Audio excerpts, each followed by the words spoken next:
Welcome to our study friends. आज का topic है कृषि एवं तकनीकी। ये है करंट का टॉपिक। चलिए वीडियो को स्टार्ट करते हैं।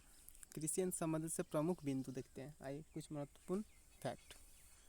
1990 के दशक के मध्य में हरित क्रांति के तरीकों के विकल्प के तौर पर विकसित किया गया था। रासायनिक उर्वरकों और कीटनाशकों का प्रयोग एवं गहन सिंचाई हरित क्रांति के तरीके थे। तब पालिका ने तर्क दिया था कि इन बाहरी इनपुट्स की बढ़ती लागत किसानों के बीच ऋण एवं आत्महत्या का एक प्रमुख कारण है। इसके अथवा कविता लोग का पर्यावरण और दीर्घकालिक प्रजनन पर भी खतरनाक प्रभाव पड़ता है। ऊर्ध्वाधर कृषि आइए देखते हैं क्या है। Vertical farming. वर्टिकल फार्मिंग में प्रकाश और तापमान की कृत्रिम परिस्थितियों में फसलों को घर के अंदर उगाया जाता है। यह छोटे तथा कम स्थानों का उच्च उत्पादकता का लक्ष्य रखता है। इस कृषि में कम मृदा वाली विधियों जैसे हाइड्रोपोनिक्स, एक्वापोनिक्स और एरोपोनिक्स का उपयोग किया जाता है। वर्टिकल फार्मिंग में पारंपरिक कृषि विधियों की तुलना में काफ़ी कम पानी और कीटनाशक का प्रयोग किया जाता है।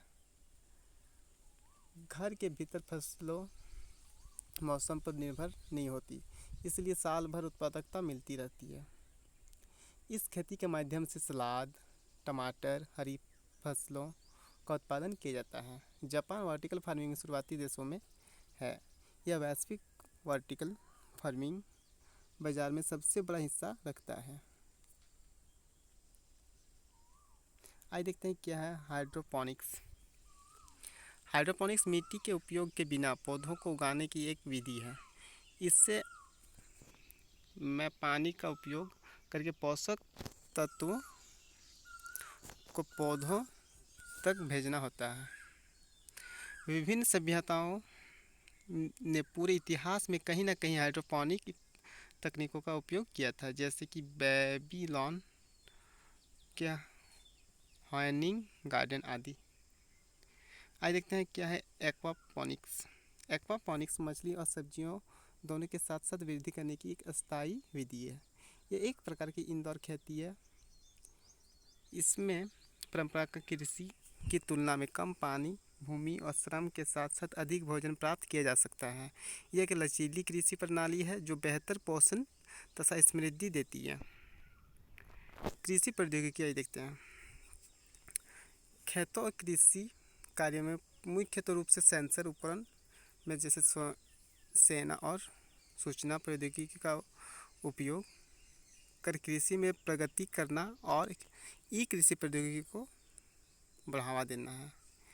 वर्तमान में कृषि के नियमित रूप से रोबोटिक सिस्टम, तापमान और नमी सेंसर, हवाई चित्र, जीपीएस जैसी प्रगतिशील तकनीकों का उपयोग होता है।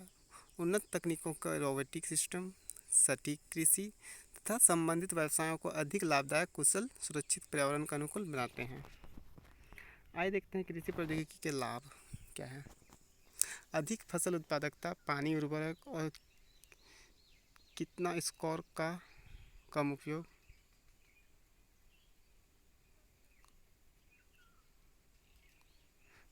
या कृत्रिम खाद का कम उपयोग, प्राकृतिक परिस्थिति तंत्र का कम प्रभाव, नदियों और भोजन रसायनों का कम होना।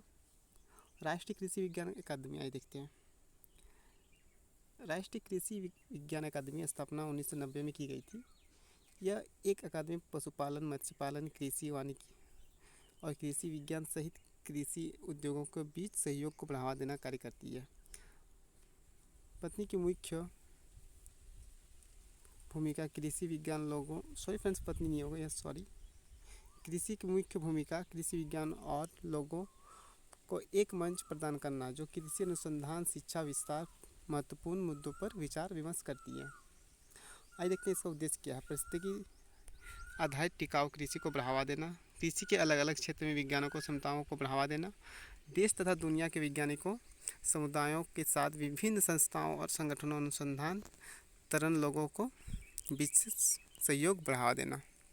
तो फ्रेंड्स ये था कुछ टॉपिक, कुछ पॉइंट्स। अगर आपको वीडियो अच्छा लगे तो लाइक, चैनल को सब्सक्राइब जरूर करें, हो सके तो शेयर भी करें।